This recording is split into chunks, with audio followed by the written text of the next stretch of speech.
does this image make you feel? Lonely? Scared? Or perhaps it invokes some type of peace? Welcome to Suburbia Mexicana, population unknown. In a country where violent criminal activity can be around the corner, cartel loom fear over many of the nearby towns, and where homelessness is on the rise, these homes look like they offer a serene life. You and your neighbors share a common living. The same streets, walls, the same quietness that lingers after dark. These houses were built during the 2000s, specifically in the Monterrey area. The goal for these neighborhoods were to house as many people as they could in a densely packed area. Consideration of roads, parks, public transport, and other accommodations have been disregarded in an interest for financial gain. As a result, more than 300,000 new houses were built outside of the regulation of the urban plan. And as you can see, these houses all look eerily similar. No trees, cars, or any signs of life are present, giving some sort of a dreamlike feel to it, like it doesn't belong. Zooming out feels even more uncanny, as if someone just placed it there. These photos were taken by photographer Alejandro Cartagena in an attempt to capture this new government plan. The results became clear once he stepped out of bounds. Nearby rivers became desolate, completely drained of any water or polluted. Nearby rivers had been diverted to dams to supply any resources for these new neighborhoods. This is the cost of Mexican suburbia. Decaying buildings, fragmented towns that once flourished are now derelict, and instead of repairing what is already there, the government had forgotten these places. The rise of suburbia was an effect of this. Meanwhile, the other side has everything and everything that suburbia is not. Wealthy cities have tall, distinct buildings that tower over these small homes. Even something as simple as a park does so much to paint these towns. If you were ever to live in one of these neighborhoods, would you stay? Would you find happiness? Or would you grow tired of staring at the same house again and again? It's easy to get lost in the endless roads between these buildings, where everything repeats, each one holding a family with similar struggles, the same fears, the same hope of a better life.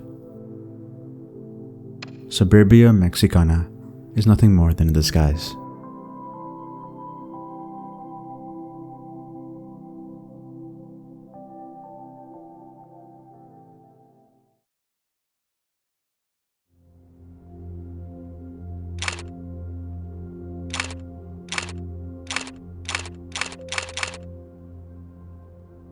What you're looking at are illegal immigrants hiding from Border Patrol.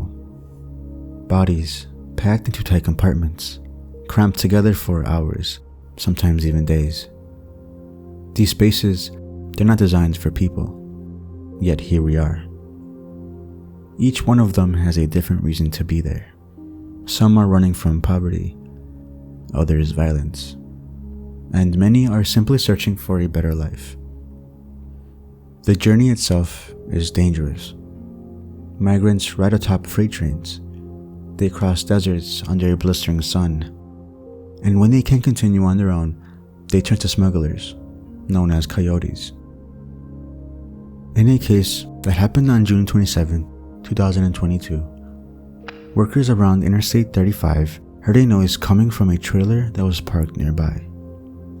As they approached the vehicle, they kept hearing cries and yells. When they got there, they found the doors to the trailer partially open. Inside, several bodies had piled up.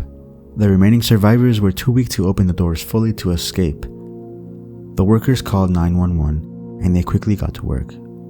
The trailer was being driven by Homero Zamorano. When he saw the migrants, he fled the area, but was later found hiding in a bush nearby. According to him, he was completely unaware that the truck's AC had failed. The temperature inside was 100 degrees Fahrenheit, or 38 Celsius. 69 people were a part of the trip, and only 16 remained.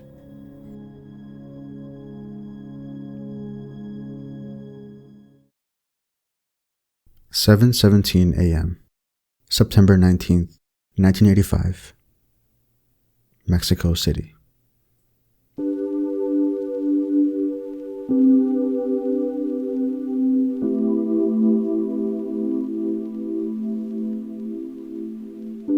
The ground shook, and for nearly 2 minutes, the city was torn apart.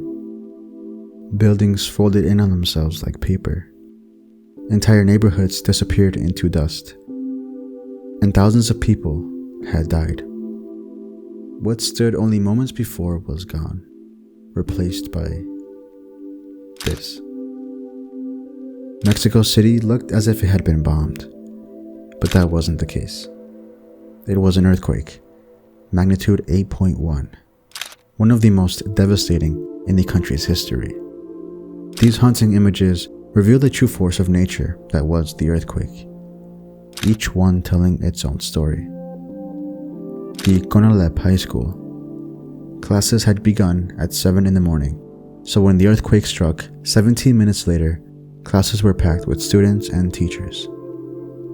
The force of the earthquake tore the building in half, around 120 deaths, with others disappearing. One can only imagine the horrors of those who survived in the standing half of the school, watching as their classmates and colleagues disappearing into the rubble. Hospital Juarez. At the time of the earthquake, it was 80% full. Those who survived the collapse were carried into nearby buildings, treated with scavenged supplies and improvised stations. Most bodies were identified with their personal conditions or by dental records. Unfortunately, some bodies were so mangled and torn up that they were cremated without ever being identified. Out of the total of 561 bodies that were found, 188 were never identified. However, on a different note, almost all newborn babies that were in the nursery survived, being pulled out of the wreckage 7 days after the collapse without any food, water, warmth, or human contact. A true miracle. The same couldn't be said for their mothers. The Televisa building, which had a live broadcast going on. In the video, some movement can be seen, especially in the studio lights above, when one of the anchors says, "It's still shaking a little, but we must take it calmly. We will wait just a second so we can keep talking." Then the broadcast got interrupted. The reason was that a nearly 10-ton antenna had bent over and crushed parts of Televisa's buildings. All but 2 people stayed, including the woman talking on the broadcast. Some producers of the show died, as well as street vendors who worked outside the studio building. Hours later, they returned on air from a different studio. The city was built on top of an ancient, dried-out lake bed. The ground was soft and made for a weak foundation. Not only that, many of the buildings were made cheaply, built by cutting corners.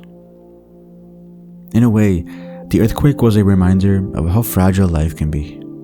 Be mindful and don't take everything for granted, because everything can quite literally come crashing down.